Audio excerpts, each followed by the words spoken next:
Dumarami ang kaso ng pagmamalupit sa mga aso.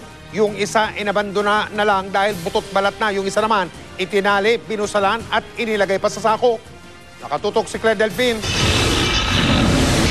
Kamakailan ipinadala ng isang youth scooper sa GMA News ang kuha niya sa kaawa-awang asong ito sa San Mateo, Isabela. Nakabalot sa sako ang aso, nakatali at nilagyan pa ng improvised muzzle o busal sa nguso.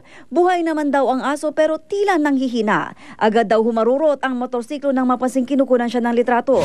Isa pang youth scooper ang nagpatid rin ng pagkabahala sa kondisyon ng asong ito sa loob ng Green Park Subdivision sa Pasig City. Hinanap namin ang aso at inabutan namin siyang butot balat. Di na makalakad. Basta na lang daw tinalit iniwan sa gilid ng daan dito. Biyernes pa raw nakita ng mga residente rito ang aso. Pinapakain na lang nila at pinaiinom ng tubig pero hindi raw nila nakita ang taong nag-iwan sa aso. Walang puso yung nag-iwan dyan. Kawawa. Ayon sa Philippine Animal Welfare Society o POS, kapag ganitong may nakitang inabando ng hayop, agad daw tumawag sa barangay office o kaya sa veterinary office sa lungsod o munisipyo upang ma-rescue ang hayop.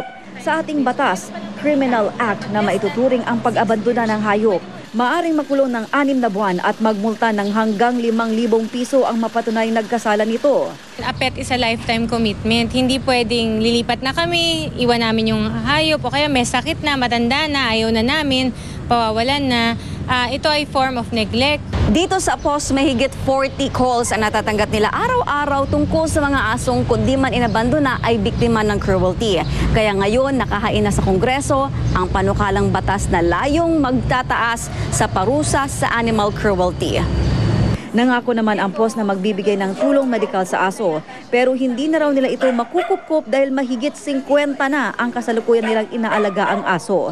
Kaya kumakatok sila sa puso ng mga dog lover na mag-adapt sa mga rescued animal na nandito para naman mabigyan ng espasyo ang ibang hayop na nangangailangan ng agarang pagkalinga. Claire Delphine, Nakatutok, 24 Oras.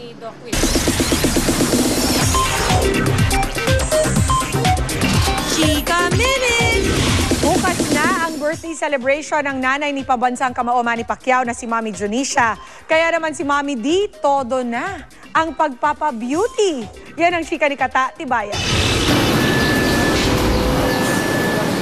Maaga pa lang kanina, nagpunta na sa derma clinic si Mami Junisha. Kung todo payong pa. Nagpa-facial siya para raw maganda siya sa kanyang 65th birthday celebration bukas. Excited na nga raw si Mami D, pati isusot na gown nakahanda na. Pero para raw sorpresa, hindi muna niya ito ipinakita. Ang Pacman Sports Stadium, ginagaya ka na para sa engranding party ni Mami D. Pagbibida ni Mami D, dapat daw abangan ang kanyang special number. Handang-handa na ako.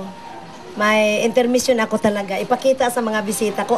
Kumpleto na sana ang selebrasyon, pero anak ni Mami D na si Manny, di makakadalo dahil sa pag-eensayo sa Amerika para sa laban kontra kay Timothy Bradley.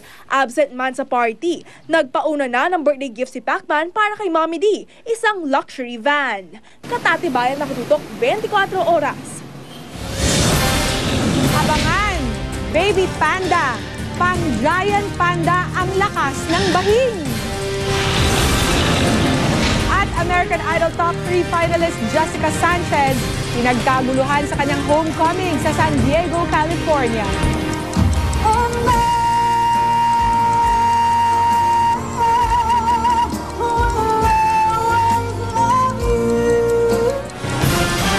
Tuloy ang pagtutok dito sa 24 Oras.